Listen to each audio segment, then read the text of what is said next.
Agora vejam que a gente vai entrar já em coisas que nos afetam até hoje. Diretamente ou indiretamente. O cânon nos afeta diretamente, os bispos nos afetam indiretamente. Porque nós não cremos em bispos, mas tem quem creia, né? Então vamos ver aí o que a gente pode... Vamos começar com o cânon. Irineu disse que a autoridade da igreja repousa sobre essas três coisas aí. Toda a autoridade da igreja. Então havia uma preocupação muito grande em estabelecer essas três coisas, diante do ataque das heresias. Isso aí é uma resposta da ortodoxia. Tá? O que é o cânon? O cânon, essa palavra significa simplesmente regra, e o cânon pode-se dizer que é a regra que deve ser seguida. Na prática, o cânon é o conjunto de livros que compõem as escrituras inspiradas. O cânon é a Bíblia. O cânon é esse conjunto. Certo? Conjunto de livros. Por que a gente trata como um conjunto de livros? Justamente porque era tratado individualmente. O cânon é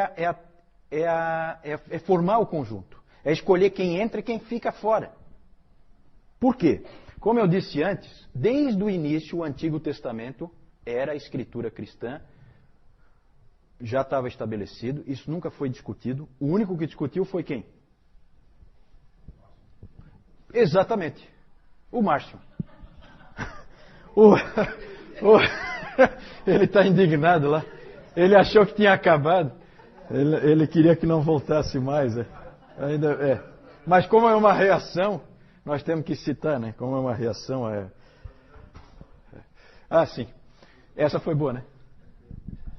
O Antigo Testamento, então, foi tranquilo. Veio exatamente como os judeus o tinham, com os mesmos livros. A ideia do cânon, gente, é uma ideia que veio dos judeus. Os judeus tinham feito o cânon deles. E agora os cristãos tinham que fazer o seu. E a hora era agora. Por quê? Porque não podia se perder muito tempo, porque ia se começar a ficar distante demais das fontes originais. Você tinha ainda pessoas que conviveram com pessoas que conviveram com os apóstolos. Então você tinha muitas testemunhas ainda. Não, esse livro aqui foi escrito pelo fulano. Só que vocês, é claro, percebem isso. Se passar 500 anos, começa a ficar mais complicado de provar as coisas. Então a hora era essa. E os ataques que as heresias estavam proporcionando empurraram a igreja a fazer isso logo. Que livros seriam colocados no Novo Testamento? Essa é a pergunta. Além dos 27 que acabaram entrando realmente, existiam muitos outros livros circulando no meio das igrejas. Havia o Evangelho de Pedro, havia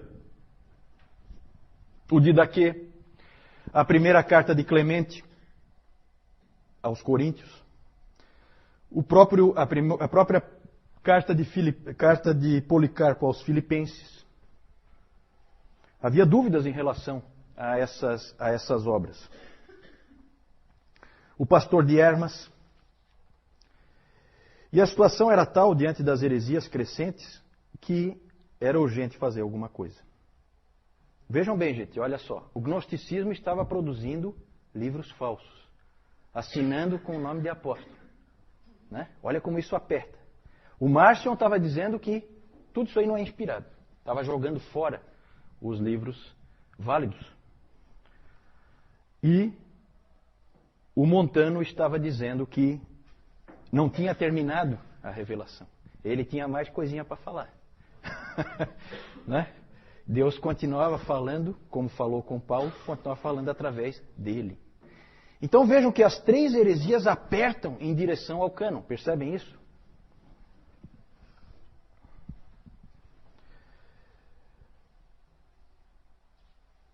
O Novo Testamento ele foi sendo formado a partir de listas que havia nas várias igrejas.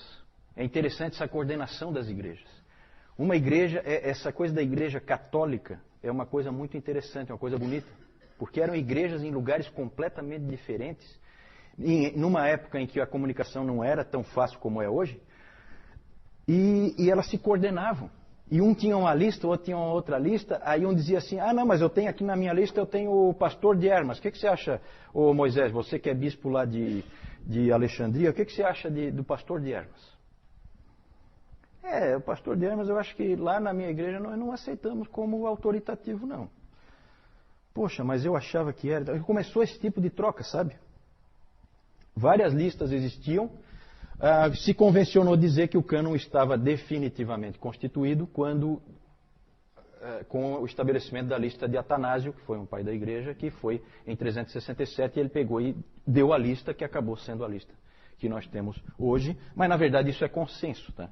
Isso foi construído por consenso. Tem umas histórias interessantes, como uma carta lá do ano 200, em torno do ano 200, em que houve um bispo de Antioquia que escreveu para os irmãos de uma outra região, onde ele tinha visitado aquela igreja, relatando na carta que ele havia mudado de opinião em relação ao evangelho de Pedro. Ele tinha dito lá para esses irmãos que não, leiam também, aqui nos cultos, leiam também o evangelho de Pedro. Depois ele pensou melhor e analisou talvez alguma coisa, ou alguém conversou com ele, e ele daí recomendou para esses irmãos, não leiam o evangelho de Pedro. Eu volto atrás no que eu disse. Né? É interessante esse tipo de coisa, esse tipo de registro. Na verdade, o cânon já estava concluído quando o último livro da Bíblia foi escrito. Certo? Isso é importante. O estabelecimento do cânon é um reconhecimento, não uma imposição. O cânon já estava lá. As escrituras já estavam lá. Só que Deus tinha que conduzir a igreja na sua providência para que a igreja discernisse quais são esses livros inspirados. E ela discerniu, e esse é um processo muito bonito. Uma coisa que foi acontecendo com muita seriedade e que Deus realmente conduziu a igreja à formação do cânon. É muito estranho, nós protestantes, evangélicos, é interessante como a gente despreza, né, a história da igreja e esses pais antigos, a gente acaba meio que desprezando eles. Na verdade, nós dependemos deles. Né? Calvino nunca desprezou. Calvino dizia que Calvino tinha grande apreço pelo consenso, o que ele chamava, né, o consenso dos 5 primeiros séculos. Ali as bases foram estabelecidas. Ali é uma época importantíssima. E esses pais da igreja, imperfeitos como eram, nós vamos ver eles um pouquinho depois, eles fizeram o trabalho que Deus queria que eles fizessem. Como que se chegou a essa formação do cânon? Como eu disse, há uma certa diferença aí de maneira de fazer. No romanismo, eles creem até hoje que a formação do cânon é por imposição, não por reconhecimento. Por que um livro é canônico? Por que um livro é autoritativo? Porque a igreja diz que é. Essa é a posição católica romana.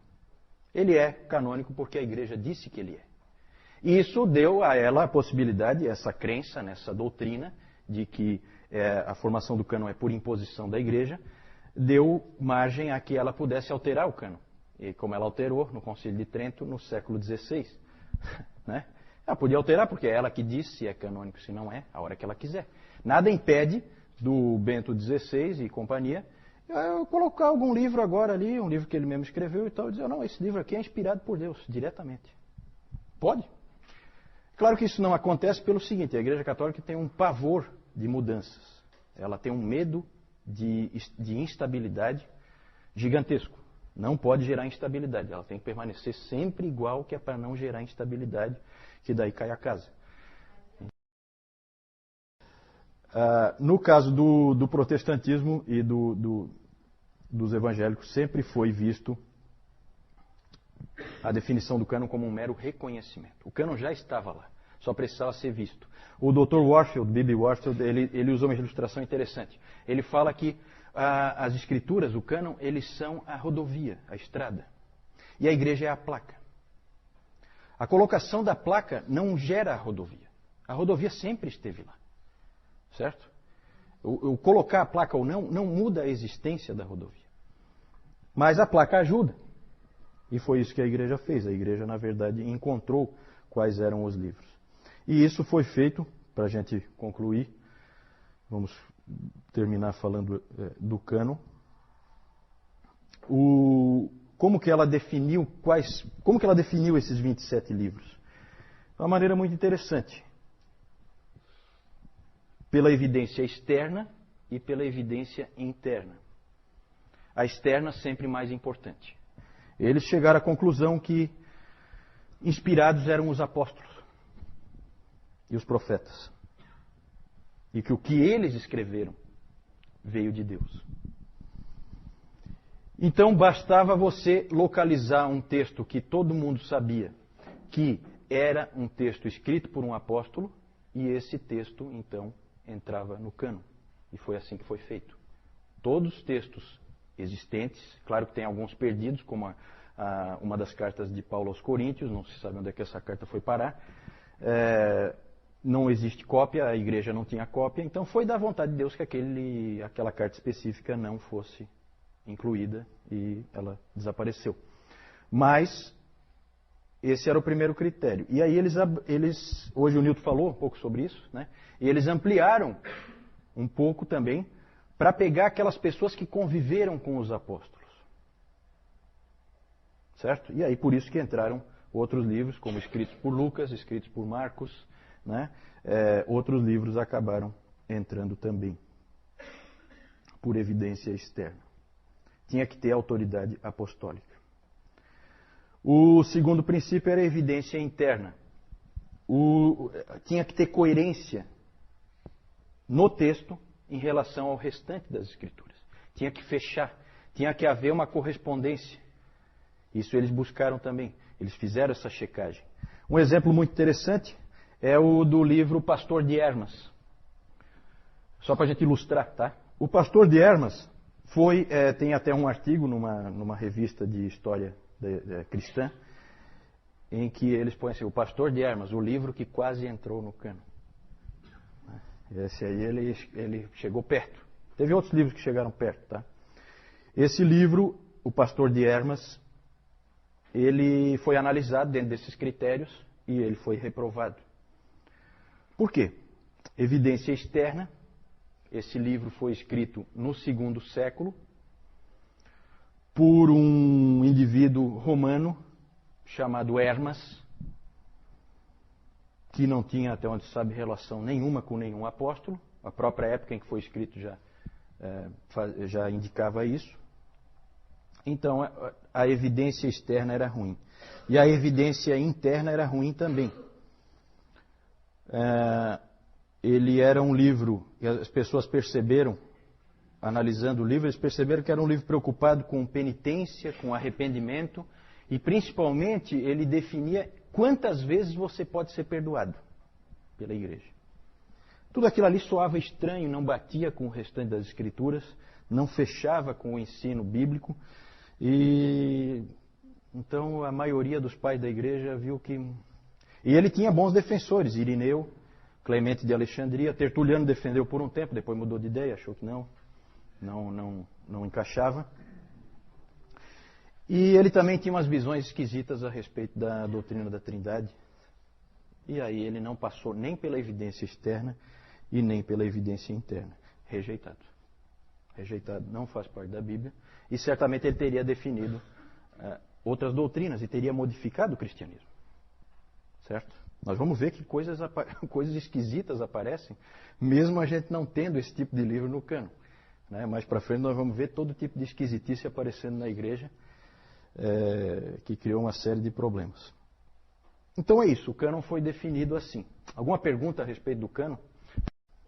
Isso. A pergunta da Jussara, a colocação dela é em relação a como cada igreja... Qual a situação de cada igreja, né? Que na verdade elas tiveram que se coordenar. Então, aparentemente, cada igreja não tinha todos os livros. E às vezes tinha livros que acabaram não entrando, e outros que acabaram entrando ela não tinha. E realmente era assim. Só que rapidamente elas tinham, especialmente nas cidades maiores, mais influentes. Certo? Por quê? Porque um levava para o outro. Então, aquele exemplo daquela carta ali, né? Tinha correio. Então, e é interessante nessa época que isso aparece muito claramente. Os presbíteros de uma igreja se preocupam profundamente com os presbíteros da outra igreja. Mais ou menos como acontece no Novo Testamento. Por isso que tem a carta de Clemente de Roma, a primeira carta dele aos Coríntios. E é uma carta que eu já li, é uma carta relativamente fácil de ler. Ela é uma carta muito bonita, é uma carta de um pastor, realmente. Se preocupando com os coríntios, como é que vocês estão, para onde é que vocês estão caminhando, cuida com isso, cuida com aquilo, bem pastoral. Então, essa preocupação mútua. Então, é assim, uma grande cidade não deixava a outra ficar sem cópia. Dava um jeito de copiar. Então, como ele disse assim, aquele bispo que nós falamos antes, que visitou uma outra igreja, ele falou assim, leiam também o Evangelho de Pedro. Como é que ele vai ler se ele não tem? E eles provavelmente não tinham. Então, se providenciava, as igrejas se ajudavam, os irmãos se amavam, eles procuravam ajudar uns aos outros. A igreja era única, não havia várias igrejas. Havia heresias, mas não divisões. Ainda. Depois virão as divisões. Não, vamos chegar lá. Na verdade, a pergunta é como é que, se eles se reuniram para definir isso. Vamos ter o primeiro concílio. Qual foi o primeiro concílio? Niceia, no ano 325. Nesse ano, todos os bispos do Império Romano, praticamente todos, talvez um ou outro não pôde ir, mas todos os bispos do Império Romano se reuniram em Niceia, na cidade de Niceia, bancados pelo imperador. Nós vamos ver isso mais para frente. E ali eles se reuniram e ali eles definiram, dentre outras coisas, deixaram bem claro que o cânon... A pergunta é sobre o livro de Hebreus. O livro de Hebreus sempre vai ser um problema, né? Porque o livro de Hebreus é esquisito, né? É um livro que ninguém sabe quem escreveu. Lutero defendia com unhas e dentes que tinha sido Apolo de Alexandria que escreveu. Alguns outros teólogos também creem assim. Há quem diga que foi Barnabé, mas não, ninguém tem certeza. Ninguém tem certeza. Mas, de alguma maneira, a igreja chegou num consenso de que era um livro com autoridade apostólica e que simplesmente tinha se perdido as testemunhas originais do porquê que aquele livro era lido em todo lugar. Ninguém mais sabia porquê que aquele livro começou a ser lido em tudo que é igreja. Mas ele estava consolidado. Ele estava consolidado e a evidência interna dele era muito boa. Muito boa. Ele fechava perfeitamente com o restante da palavra. E a gente percebe isso, né? E é um livro muito rico que, na verdade, ele preencheu lacunas, né, da palavra. Se você for analisar o Novo Testamento como um todo, ele lança luz, né, sobre muita coisa que complementa o restante. Inclusive, havia dúvidas se tinha sido Paulo que tivesse escrito. Só que é muito diferente dos escritos de Paulo. Só que a posição dele indica isso, né? Ele foi colocado numa posição meio que puxando para a possibilidade de ser um livro de Paulo. Ele foi jogado meio que ali perto porque havia essa dúvida. Talvez fosse de Paulo. Mas é diferente, né? A gente percebe que é diferente. Mas pode ser diferente porque ele não é uma carta, ele é muito mais um tratado. Ele é diferente no seu estilo, então pode ser por isso que ele seja tão diferente. Mais alguma pergunta? No Concílio de Niceia ficou definido que aqueles livros eram os livros... Claro que havia certas resistências, em alguns lugares continuou se usando outros livros que já se usava naquelas igrejas e tal. Então a coisa foi consolidando às vezes aos pouquinhos, né? Porque às vezes um livro já era lido há muitos anos numa determinada igreja e aí não é de uma hora para outra que você pega e exclui, né? Mas com a lista de Atanásio estava consolidado. Na verdade, se você pegar um livro como o do Norman Geisler, que é a Introdução Bíblica, você vai ver que o grosso das listas era tudo parecido. Variava um aqui, um faltando, como a Jussara falou antes, um faltando e um a mais. Mas é um ou outro assim. As listas eram muito semelhantes. Então foi se gerando um consenso, e o consenso acabou prevalecendo, e toda a igreja acabou adotando os 27 livros do Novo Testamento que a gente usa hoje, e não houve problema nenhum, ninguém resistiu. Assim, havia muita unidade da igreja, né? E é interessante que o cânon foi formado nessa época, porque era a época certa para formar, enquanto havia unidade, né? Ah, certo. A questão, o que é inspirado? Se é o conteúdo ou se são os autores? Eu não sei. Eu acho que as duas coisas, né? Eu não sei. Eu não vejo de que maneira isso aí afeta. Por que a tua preocupação assim? Eu